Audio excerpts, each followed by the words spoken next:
And if you're listening to this and you're like, well, what the hell is that?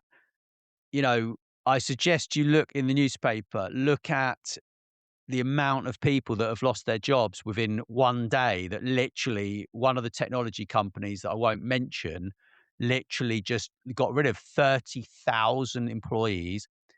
They just found out that morning. They got up and they had been locked out of their computers, and they received an email saying, sorry, we don't want you anymore. Are you frustrated with staying in your lane? With a structure that ignores what you're actually good at, your passions, your ideas, your potential? The world of work is changing, not tweaking, changing fundamentally. And the people building what comes next are already here.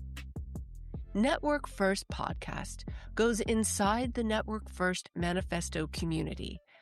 The change agents, builders, and project catalysts who are replacing hierarchy with human connection and making it work. This is where the future of work meets human connection. Welcome to Network First Podcast.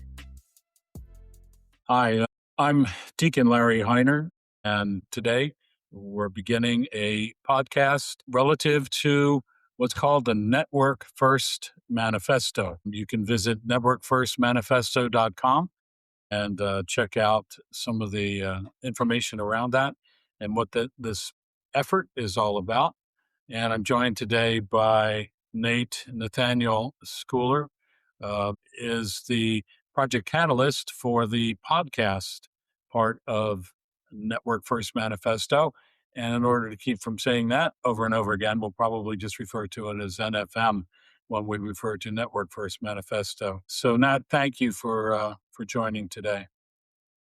Thank you, Larry. I greatly appreciate it. It's an exciting time, I think, at the moment for Network First. The whole movement, I'm going to call it a movement, the whole movement is very aligned with what the world needs. And I think that we're at a point now which I've been very worried about, actually. I was worried about this about 12 years ago. I was invited to sit around a round table with IBM, and there was an editor of a technology magazine, and he basically just droned on and on and on about AI and how amazing it was and all of these great things that were going to come from AI. I looked at the lady from IBM, she looked at me, and we sort of smirked at each other because he just would not stop talking. And I think I probably uttered about 5 words, and I said, I am deeply worried about this. And since then, I've been studying AI. I've been studying the implications of it. Read, I read one book called The Second Machine Age, written by a couple of MIT people, which is a really good book to read. And I've immersed myself within this world. To begin with, I was excited. To begin with, I was scared. Then I became excited and really excited for a lot of people because they get to change their lives and create better lives and have more enjoyable working experiences, etc., etc.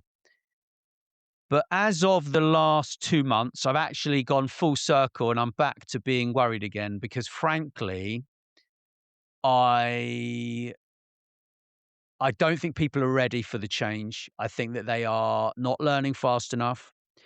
The structures within corporations just move people out of the corporation in many cases, in a lot of these companies, without saying, hold on a minute, why don't we create a new business unit? Why don't we create an innovation department? Why don't we slot something new into an innovation department and start building something that can benefit that business? And so I'm a bit scared, really, Larry, for people, if I'm perfectly honest, and for myself. I mean, I look at the world where we are now, and I'm just quite surprised, if I'm honest.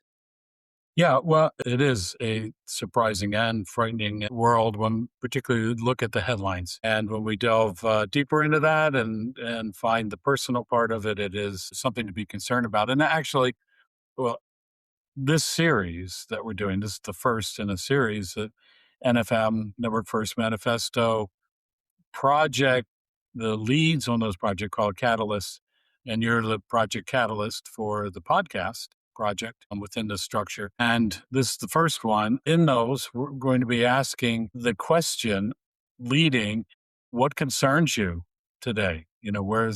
What's your professional pain? What do you see that's wrong? And you've eloquently described your take on that. What is happening in the world and wrong with the world, and we're, of course, not going to lay it all at AI's feet, but that's one of the threads, one of the big things that's happening, technological developments that's happening in our world today, and it's kicking off a lot of changes in organizations. So you're pointing that out as kind of. I'm wondering what drew you to NFM, Network First Manifesto. When did you first learn about it? And what drew you to want to be somehow part of it? That's a very interesting, very good question. I met a lady called Dawna Jones about 8 years ago. She's been podcasting for 18 years, I suppose. Yeah, I think she has. And she actually said to me, she's actually also the author of Decision Making for Dummies. She's worked with the Canadian government on various projects, lots of big corporations, delivered hundreds of workshops. And she specializes in using emotional intelligence within businesses to help decision making. And so I respect her greatly. And she did an interview with me about 8 years ago, where I interviewed her. We talked about a number of different topics that were really useful for a load of audios that I created as part of an audio library for the world's largest ebook publishing firm. And I learned just masses of things from her. And she said, "Do you know what? You really need to join this." So I took a look at it and I read the page and I was like, she's right. I need to join this because it's all about being free, collaboratively free. And what I mean by that is it's not about destroying a hierarchy because that would just be insane. Like you can't have a business without a hierarchy. But what it is a lot more aligned with the original census management, I believe it's called, the Japanese style of management that my father used to use. And it's something that it means that you've basically got a really flat structure within the business or within the project. And it means that there isn't a sort of hierarchy of you do this, you do that. It's a very collaborative working environment. And what's really interesting is we have that within Monday Influencer, which is we're now 3 people Monday Influencer. We've got an amazing intern called Afreen, who I just love working with. And my business partner, Stephen J. Manning, I love working with him as well. And he's in his 70s. Afreen is 21 and I'm nearly 50, right? And we have this exact way of collaborative working. That is exactly how we work together. So I just think it's such a perfect fit, both for independent consultants and independent freelancers, which is what I was before Monday Influencer for most of the last 15 years. And I think it bridges the gap. The framework that is being boxed up and put into the world, much like lean, much like agile, it explains how you can use this for yourself, for your business, for your enterprise, or within large businesses. And excuse the really long answer, but I just think that it's super important to just explain pretty much all I know about it. And whilst it is complex, it's actually also very simple at its core. So what drew you then when you were reading your first read through Network First Manifesto on the website, the various sections there that described what it was talking about and how it was going to be structured and such. Well, it was just What freedom. resonated with you from that to make you want to, okay, I'm going to toss my hat in here? Well, it was 2 words, collaborative freedom. And that appealed to me, right? Because I love to collaborate with people and I love to be free. right? And and I thought, do you know what? It's actually really great to meet a whole new bunch of people who've learned about lots of different things that you don't know about. So I treat it in a number of different ways. I treat it as a educational platform. So for me, I got to meet you, I got to meet Francisco, I got to meet, lots and lots of other members and learn a lot about topics that I really didn't have any idea about. And that's why I started a podcast originally, because I wanted to ask all the dumb questions. Now I get to ask you guys dumb questions, which is just brilliant. Excellent. So, speaking of podcast, okay, so within the NFM structure, if you will, it's volunteer. So people are contributing their skills and talents in particular areas, and whether that's participating as a contributor on a work group, project group, or it's leading that as you are the catalyst for the podcast project. Uh, what prompted you to bring your podcasting skills to and just awareness and knowing and effort to an FM and create a project around a podcast? What was that process like? Tell me about that. Well, I just thought it was something that was necessary because there are so many great people within the community who'd like to tell their stories, right? And the existing podcast that I run, Influential Visions, it's not, whilst it would fit some of the people would be excluded, right? And I didn't want to change that because Influential Visions has been running for sort of 6 years, off and on. I've obviously taken breaks during that time.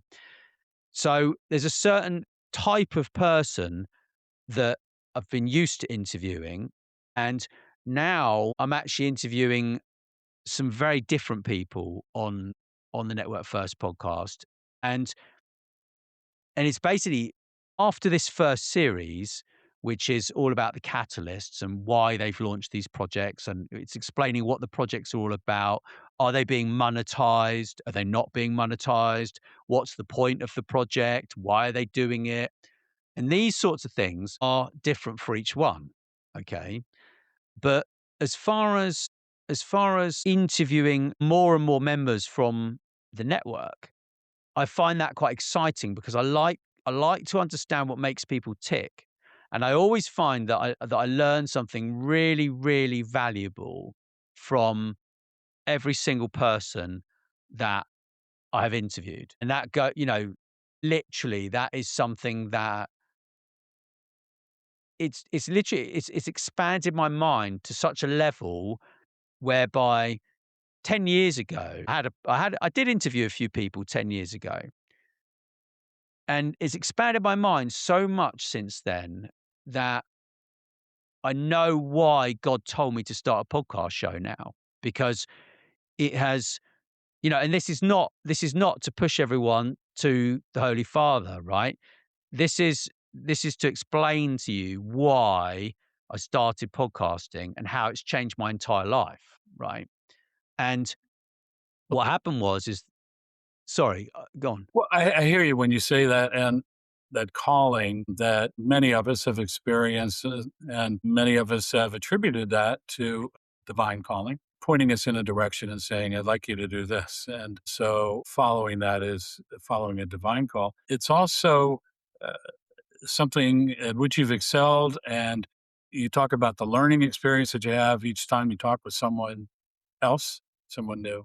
I'd like to go back. There was a point where you said something about the difference between the people that you have been interviewing over time as Monday Influencer and such, and people from NFM, that there's some qualitative difference in the dialogue that you have with them, in the interview that you have with them because of who they are. Can you talk to that a little bit as Yeah. well?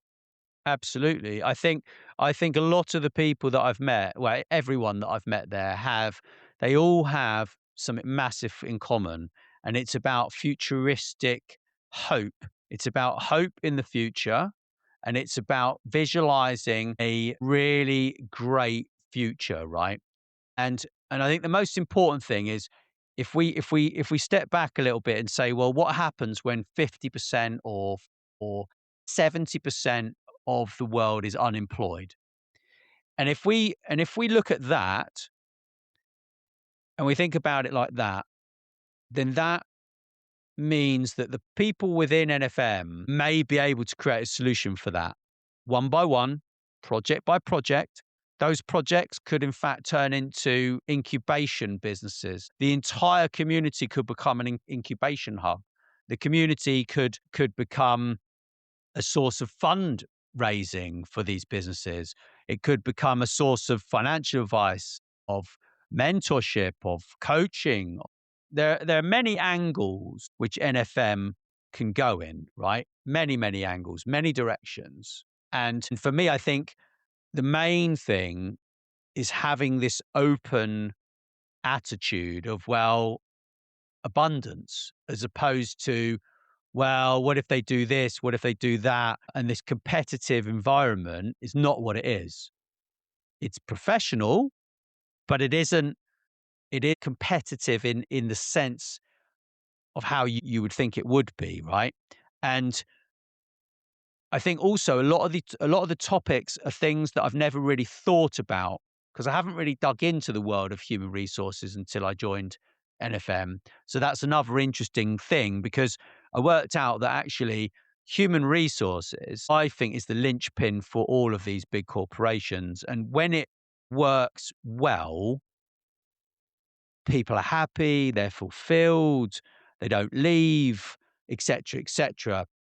And I interviewed a lady, Jenny, who is included in the community with us. She's exceptionally bright, my age, been working within big corporations and within that area, right? And I interviewed her and I said, well, hold on a minute. I'm excited about AI. I think AI can help with retention. It can help with um, matching people with with new skills that they need to stay employed by that business. It can help them shift jobs into different areas. Like, so I'm a real pragmatist, right? I know what AI can do. I know the capabilities that we have and we are developing, right? So I see it as a capability that is going to help the bottom line, right? A lot of businesses are struggling because they've got high staff turnover, high recruitment costs, high staff training costs. They have all these costs. But actually, if they treated their staff correctly, motivated them well, used the NFM manifesto, right? Because it's a process map. If they use that within the businesses, they would help all of these areas, right? All of these important areas that are going to bring more money to the business, less staff turnover, lower costs, more enjoyment, more fulfillment. And actually, we're going to this narrative that says, oh, I'm going to leave a job after 2 years. And there'll be more and more people that are going to be actually, I predict they'll be staying within these enterprises because they're going to know how to motivate them. They're going to know how to retain them. They're going to know how to reward them better.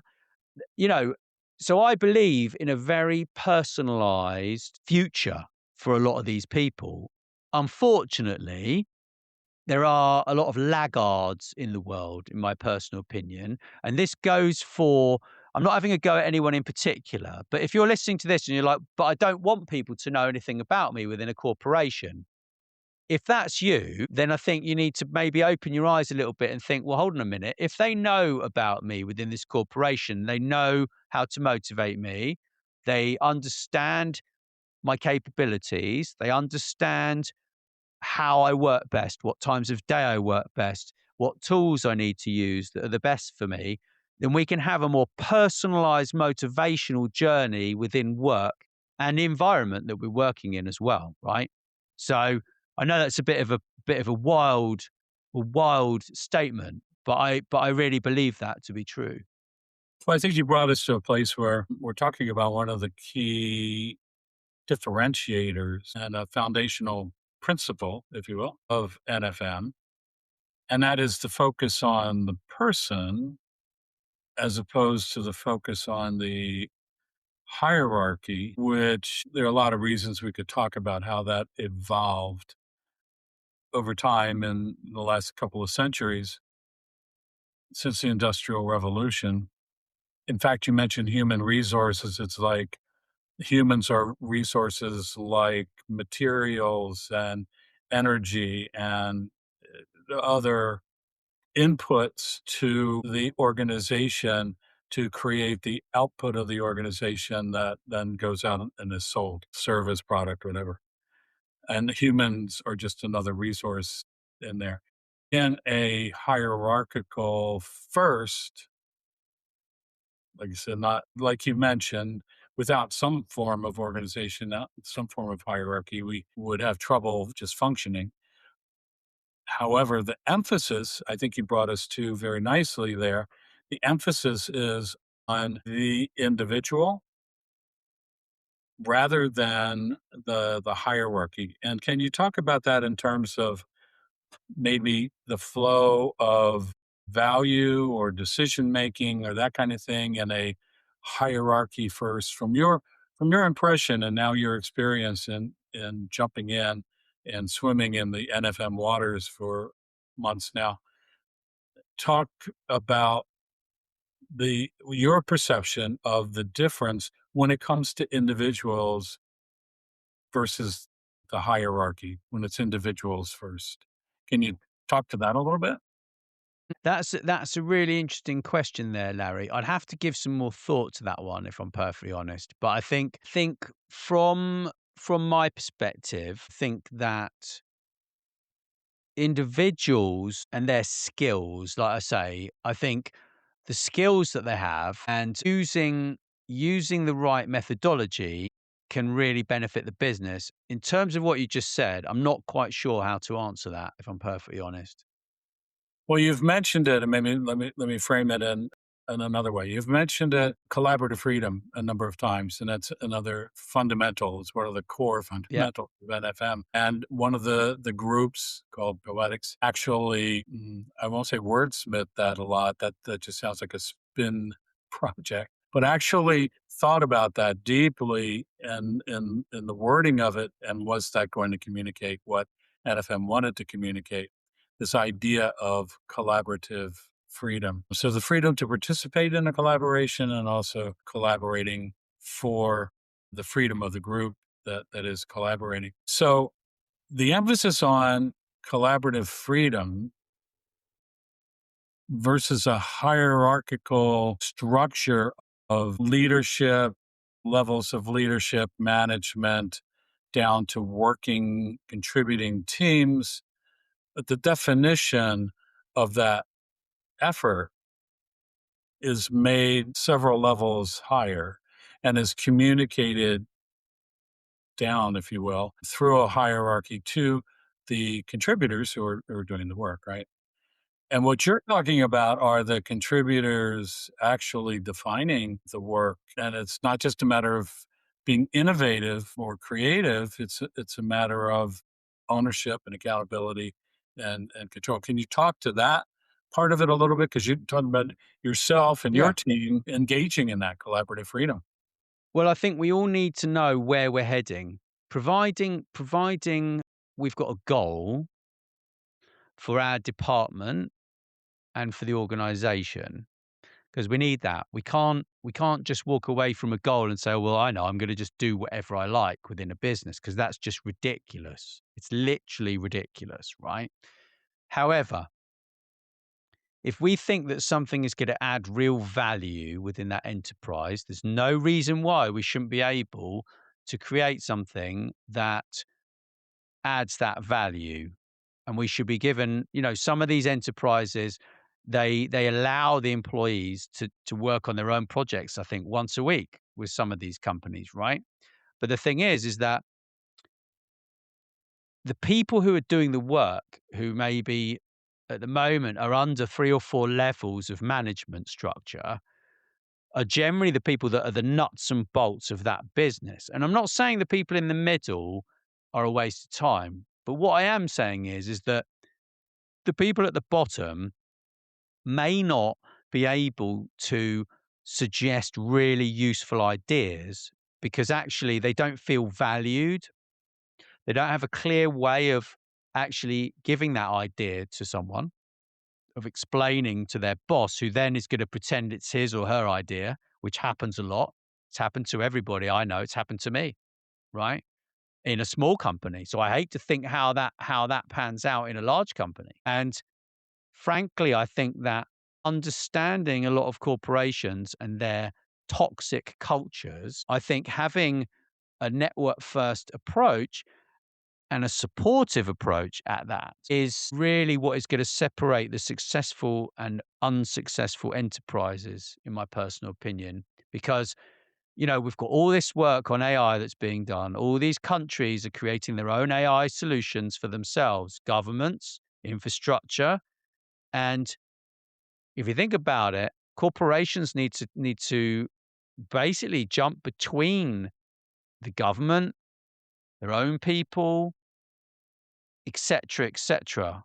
And it is a challenging environment right now. And having people who perhaps have some different ideas, fresh ideas, or even time-honored knowledge, and and using those people together to create something which is in essence genius, right? It's actually how to, in my opinion, it's a lot like installing a new operating system. It's like installing a mastermind, but the mastermind is not just 10 people who are the same level. The mastermind is 10 people, maybe 20, maybe 5, or maybe more.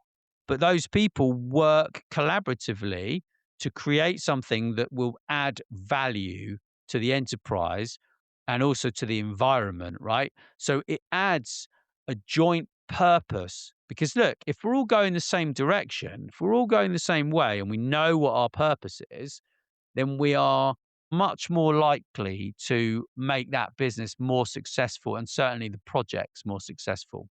And I've found that with this podcast, it's enjoyable to work with people as well who are on the same wavelength as you. You might not like the team that you're working in, so you can swap it out and go and work in a different team within the business potentially.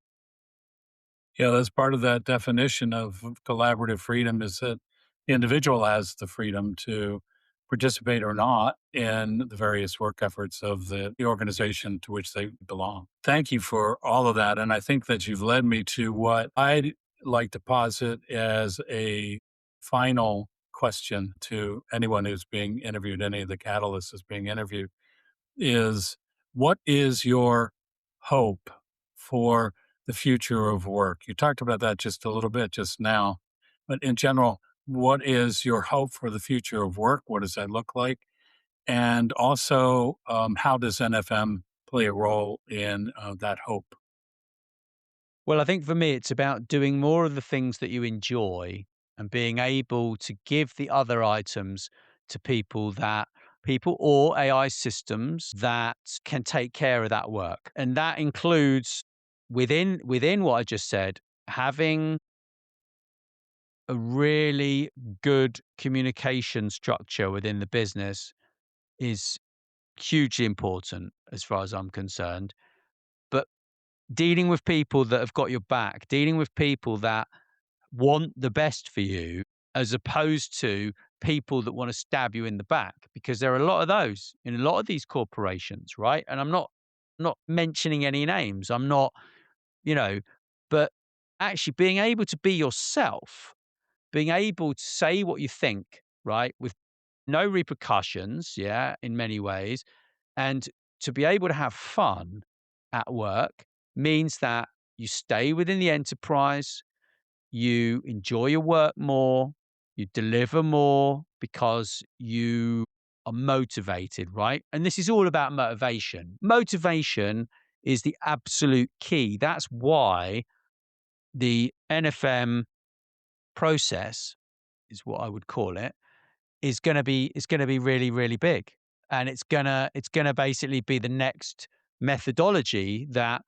is given to the world, right? We're in the process of boxing this up into a container and giving it to the world, right? We're running pilots with some top universities and within some large enterprises. And this, for me, is exciting. It's exciting to be involved with this. And Network First manifesto members are just super people, right? They're just super people. So for me, I think it will transform the world, but it just needs a little bit of time for people to kind of spread the word. And and if you're listening to this and you're like, wow, I don't know what the hell that is, or oh, I know what this is, I'm going to share it. Share this episode with your friends, with your business connections. Share it, right? And we'd love to hear from you. Join Network First Manifesto. You can go to networkfirstmanifesto.com. We will drop the links, at the bottom of the video and on the podcast. But I think you should get involved, to be honest. And it amazes me that there are so many people that are from so many different walks of life in so many different countries of all ages, right? Which for me is really important, having that cross section of different people. I think it's good. I think it's gonna deliver a lot of value for a lot of people, to be honest, Larry. I have that same hope. Thank you so much, Nathaniel Schooler, podcaster extraordinaire. It's been my absolute pleasure and joy to talk with you here today to facilitate this interview, this first one that's going to be in our series. And I'm looking forward to our conversations with the catalysts of the other projects in the future so that people can learn more about what's going on, what we're doing, and where we're headed. So thank you so much. Namaste and bless you. Thank you. Thanks, Larry. Appreciate it. Thanks, everyone.